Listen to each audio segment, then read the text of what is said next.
Friends, welcome to ballast billing software. ഇന്ന് നമ്മുടെ topic നമ്മുടെ ബില്ലിംഗ് സോഫ്റ്റ്വെയറിൽ എങ്ങനെ ഒരു റെസിപ്റ്റ് എൻട്രി നടത്താം അല്ലെങ്കിൽ ഒരു പേയ്മെന്റ് എൻട്രി എങ്ങനെ നടത്താം എന്നുള്ളതാണ്.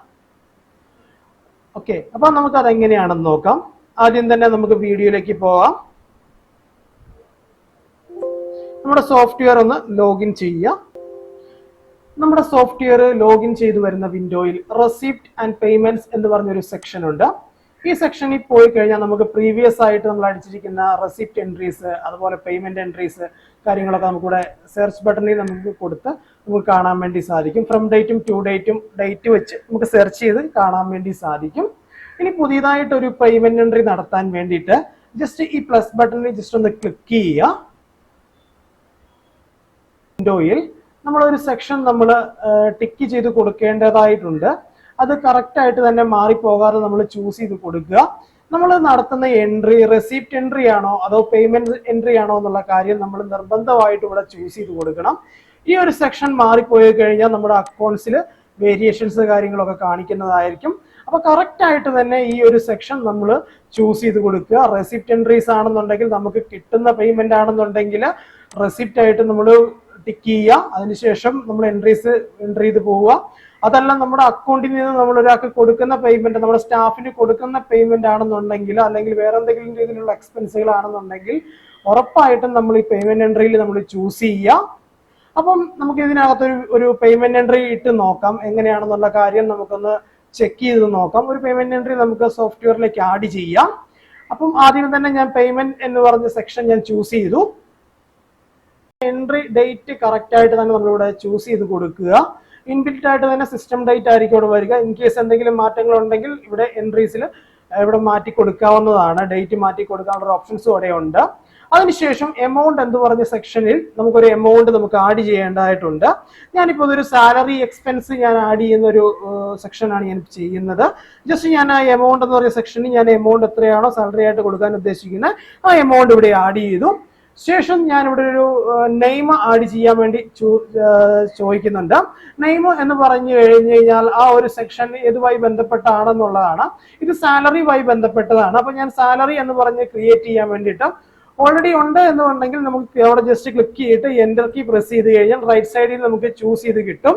അത് ഇപ്പൊ ഞാൻ ഓൾറെഡി ഒരു സാലറി എന്ന് പറഞ്ഞൊരു ഹെഡ് ഞാൻ ആഡ് ചെയ്ത് ഇട്ടിട്ടുണ്ട്. അതുകൊണ്ടാണ് അത് വന്നിരിക്കുന്നത്. ഇനി അതല്ല പുതിയൊരു ഹെഡ് നിങ്ങൾക്ക് ഒരു എക്സ്പെൻസ് കൂടി ആഡ് ചെയ്യണമെന്നുണ്ടെങ്കിൽ ജസ്റ്റ് ഇവിടെ പ്ലസ് ബട്ടണിൽ ജസ്റ്റ് ഒന്ന് ക്ലിക്ക് ചെയ്താൽ മതി. ഇപ്പൊ ഞാൻ ഓൾറെഡി ആഡ് ചെയ്തിരിക്കുന്നത് കൊണ്ട് ജസ്റ്റ് അവിടെ അവിടെ ക്ലിക്ക് ചെയ്ത ശേഷം കീബോർഡിലെ എൻ്റർ കീ പ്രസ് ചെയ്ത് ഞാൻ ആ ഒരു സാലറി എന്ന് പറഞ്ഞ ഹെഡ് ഞാൻ നമ്മുടെ നെയിം സെക്ഷനിലേക്ക് ഞാൻ ആഡ് ചെയ്യുന്നു. സാലറി എന്ന് പറഞ്ഞ അതിന്റെ അണ്ടറിലാണ് ഈ ഒരു എമൗണ്ട് പോകേണ്ടത്. അതിനുശേഷം ഇത് ആർക്കാണ് നമ്മൾ ഈ പേയ്മെന്റ് ഈ ഒരു സാലറി കൊടുക്കുന്നത് എന്നുള്ളതാണ് നമ്മൾ ഇവിടെ ഒരു എൻ്റർ എന്ന് പറയുന്ന സെക്ഷനിൽ നമ്മൾ ഫില്ല് ചെയ്ത് കൊടുക്കേണ്ടത്. അതിനായിട്ട് ജസ്റ്റ് നമ്മൾ ക്ലിക്ക് ചെയ്ത ശേഷം കീബോർഡിലെ എൻ്റർ കീ പ്രസ് ചെയ്യുക. പ്രസ് ചെയ്യുന്ന സമയത്ത് നമ്മുടെ കസ്റ്റമറുടെ ലിസ്റ്റും വെണ്ടറുടെ ലിസ്റ്റും അതുപോലുള്ള ഡീറ്റെയിൽസ് എല്ലാം വെച്ചുകൊണ്ട് ഒരു ബോക്സ് ഒരു ന്യൂ ടാബ് സൈഡിൽ ഓപ്പൺ ആയിട്ട് വരും. ഒരു കസ്റ്റമറെ അല്ലെങ്കിൽ ഒരു സപ്ലയറെ അല്ലെങ്കിൽ ഒരു സ്റ്റാഫിനെ ഒക്കെ നമ്മൾ ക്രിയേറ്റ് ചെയ്യുന്നത് എങ്ങനെയാണെന്നുള്ള കാര്യം ഞാൻ മുൻ വീഡിയോസിൽ ഞാൻ പറഞ്ഞിട്ടുണ്ട്. ഒരു കസ്റ്റമറെ ക്രിയേറ്റ് ചെയ്യുന്നത് എങ്ങനെയാണെന്നുള്ള കാര്യം മുൻ വീഡിയോകളിൽ നമ്മൾ ഡിസ്കസ് ചെയ്ത് പോയതാണ്. അപ്പൊ ആ ഒരു വീഡിയോയുടെ ലിങ്ക് കൂടെ ഞാൻ ഈ ഒരു സെക്ഷനിൽ ഞാൻ ആഡ് ചെയ്തേക്കാം. അപ്പൊ നമ്മൾ ആഡ് ചെയ്തിരിക്കുന്നത് നമ്മൾ ആർക്കാണോ പേയ്മെന്റ് കൊടുക്കുന്നത് ആ ഒരു കസ്റ്റമറെ നമ്മൾ അല്ലെങ്കിൽ ആ ഒരു സ്റ്റാഫിനെ നമ്മൾ കസ്റ്റമർ/വെൻഡേഴ്സിൽ പോയി നമ്മൾ ക്രിയേറ്റ് ചെയ്യണം. ക്രിയേറ്റ് ചെയ്യുന്ന സമയത്ത് തന്നെ ഈ ഒരു സെക്ഷനിലേക്ക് അത് ആഡായി വന്നിട്ടുണ്ടാവും. അതിനകത്ത് നിന്ന് ഏത് സ്റ്റാഫ് ആണെങ്കിൽ ആ സ്റ്റാഫിനെ നമ്മൾ ചൂസ് ചെയ്തെടുക്കുക. ശേഷം ഒന്നെങ്കിൽ ഡബിൾ ക്ലിക്ക് ചെയ്യുക, അല്ലെന്നുണ്ടെങ്കിൽ കീബോർഡ് ജസ്റ്റ് ക്ലിക്ക് ചെയ്ത ശേഷം കീബോർഡിലെ എൻ്റർ കീ പ്രസ് ചെയ്ത് കഴിഞ്ഞാൽ അത് ഓട്ടോമാറ്റിക് ആയിട്ട് തന്നെ ആ ഒരു സെക്ഷനിലേക്ക് ആഡായിട്ട് വന്നിട്ടുണ്ടാവും. എമൗണ്ട് ആഡ് ചെയ്തു, അതുപോലെ തന്നെ നെയിം ആഡ് ചെയ്തു. അത് നെയിം എന്ന് പറഞ്ഞാൽ സാലറിയുടെ അണ്ടറിലാണ് ഇതെല്ലാം പോകേണ്ടത്. അപ്പൊ സാലറി എന്ന് പറഞ്ഞു കൊടുത്തു. അതിനുശേഷം ഇത് ആർക്കാണ് കൊടുക്കുന്നത് എന്നുള്ളതാണ് നമ്മൾ കൊടുക്കേണ്ടത് എൻ്റർ എന്ന് പറയുന്നത്. അതിപ്പോ ഞാൻ ആ കസ്റ്റമറുടെ അല്ലെങ്കിൽ ആ സ്റ്റാഫിന്റെ പേര് ഞാൻ ഇവിടെ എൻ്റർ ചെയ്ത് കൊടുത്തു.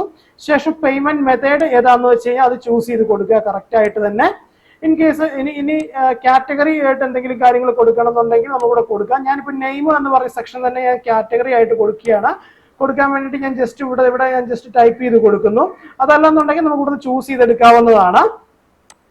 നമ്മൾ ഒരു തവണ ക്രിയേറ്റ് ചെയ്തിട്ടുണ്ടെങ്കിൽ കാറ്റഗറി ഇവിടെ ഉണ്ടാവും. അവിടുന്ന് ചൂസ് ചെയ്തെടുത്താൽ മാത്രം മതി.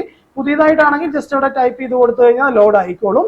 ശേഷം റെഫറൻസ് ആയിട്ട് എന്തെങ്കിലും നോട്ടുകളോ കാര്യങ്ങളോ ഉണ്ടെന്നുണ്ടെങ്കിൽ അത് ആഡ് ചെയ്ത് കൊടുക്കാവുന്നതാണ്. അതിനുശേഷം നമുക്ക് രണ്ട് ഓപ്ഷൻസ് ഉണ്ട്. ആഡ് ആൻഡ് പ്രിന്റ് എന്ന് പറഞ്ഞൊരു സെക്ഷൻ ഉണ്ട്. നമുക്കൊരു പ്രിന്റ് ആയിട്ട് ഇത് വേണമെന്നുണ്ടെങ്കിൽ പ്രിന്റ് ആയിട്ട് എടുക്കാം. അതല്ല എന്നുണ്ടെങ്കിൽ ജസ്റ്റ് ആഡ് ചെയ്താൽ മാത്രം മതിയെങ്കിൽ ആഡ് ബട്ടൺ ക്ലിക്ക് ചെയ്യുക. ആഡ് ബട്ടൺ ക്ലിക്ക് ചെയ്യുന്നതോടുകൂടി തന്നെ ഈ ഒരു പേയ്മെന്റ് എൻട്രി നമ്മുടെ സോഫ്റ്റ്വെയറിലേക്ക് എൻ്റർ ആയിട്ടുണ്ട്, നമ്മുടെ അക്കൗണ്ട്സിലേക്ക് എൻ്റർ ആയിട്ടുണ്ട്. അത് നമുക്ക് ജസ്റ്റ് ഒന്ന് ചെക്ക് ചെയ്യാം. ഈ വിൻഡോ ജസ്റ്റ് ഒന്ന് ക്ലോസ് ചെയ്യാം. ക്ലോസ് ചെയ്ത ശേഷം ഞാൻ റൈറ്റ് സൈഡിലുള്ള ലെൻസ് നമ്മുടെ റീഫ്രഷ് ബട്ടൺ ആണ്, ആ റീഫ്രഷ് ബട്ടണിൽ ജസ്റ്റ് ഒന്ന് ക്ലിക്ക് ചെയ്യുക. ക്ലിക്ക് ചെയ്യുന്ന സമയത്തേക്ക് ഞാനിപ്പോൾ ഇട്ടിരിക്കുന്ന ആ ഒരു എൻട്രി ഇവിടെ വന്നിട്ടുണ്ട്. കണ്ടോ, ഈ ഒരു എമൗണ്ട് ഞാൻ ഇപ്പോൾ ഇട്ടിരിക്കുന്നതാണ്. ഇതിന് മുമ്പ് ഇട്ടിരിക്കുന്ന ഒരു എൻട്രിയാണ് ഈ എൻട്രി. ഇപ്പൊ ഞാൻ രണ്ടാമത് ഇട്ടിരിക്കുന്ന ഒരു എൻട്രിയാണ്. അപ്പൊ നമ്മൾ ഇട്ടിരിക്കുന്ന എൻട്രീസ് നമ്മുടെ അക്കൗണ്ട്സിലേക്ക് വന്ന് ആഡ് ആയിട്ടുണ്ട്. വളരെ ഈസി ആയിട്ട് തന്നെ നമുക്ക് നമ്മുടെ സോഫ്റ്റ്വെയറിൽ നമുക്ക് റെസിപ്റ്റ് ആൻഡ് പേയ്മെന്റ് എൻട്രീസ് നടത്താൻ പറ്റും. Thank you for watching videos.